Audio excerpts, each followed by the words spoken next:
ಗುರುಗಳೇ, ಭೂಮಿ ಸೃಷ್ಟಿ ಎಂದರೇನು? ಉತ್ತಮ ಪ್ರಶ್ನೆ.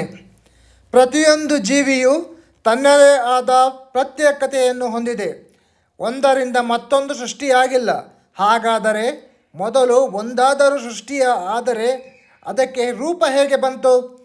ಗಂಡು ಹೆಣ್ಣುಗಳನ್ನು ಮೊದಲು ಒಬ್ಬ ಸೃಷ್ಟಿಸಿದರೆ ನಂತರ ಅದರಿಂದ ಮಕ್ಕಳ ಸೃಷ್ಟಿ ಆಗುತ್ತದೆ.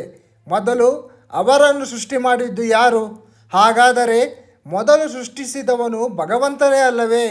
ಇಂಥ ಮಂತ್ರಗಳು ಸೃಷ್ಟಿಯ ಬಗ್ಗೆ ವಿವರಿಸುತ್ತದೆ. ಇಂದು ವಿಜ್ಞಾನಿಗಳು ನ್ಯಾಚುರಲ್ ಎನ್ನುವುದನ್ನು ನಿಹಾರಿಕಾ ಎಂದು ಕರೆಯುವ ಸಂಗತಿಯನ್ನು ಅಂದೇ ಋಗ್ವೇದದಲ್ಲಿ ಹೇಳಿದ್ದರು. ಸೃಷ್ಟಿ ಆರಂಭ ವಿರಾಟ್ ಎಂದು ಹೊಳೆಯುವ ತೇಜಪಿಂಡ ಎಂದು ಕರೆಯುತ್ತಾರೆ ಎಂದು ಋಗ್ವೇದದಲ್ಲಿ ಹೇಳಿದ್ದರು.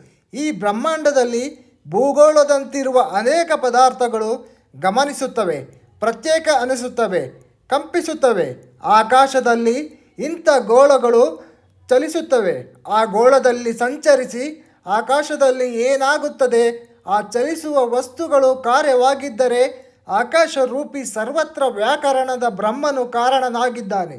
ಹಿಂದಿನ ಕಾಲದಲ್ಲಿ ಎಲ್ಲ ವಿದ್ಯಾರ್ಥಿಗಳಿಗೂ ಪ್ರತಿಯೊಂದು ವಿಷಯಗಳು ಅರಿಯುತ್ತಿದ್ದರು. ಕಾರಣ ಅವರಿಗೆ ನೀಡುವ ಶಿಕ್ಷಣದಲ್ಲಿ ಈ ಎಲ್ಲ ವಿಷಯಗಳನ್ನು ಶಿಕ್ಷಣವನ್ನಾಗಿ ನೀಡುತ್ತಿದ್ದರು. ಇಂದು ಮತ್ತೆ ಅದನ್ನು ಮರುಕಳಿಸುವ ಸಮಯ ಬಂದಿದೆ.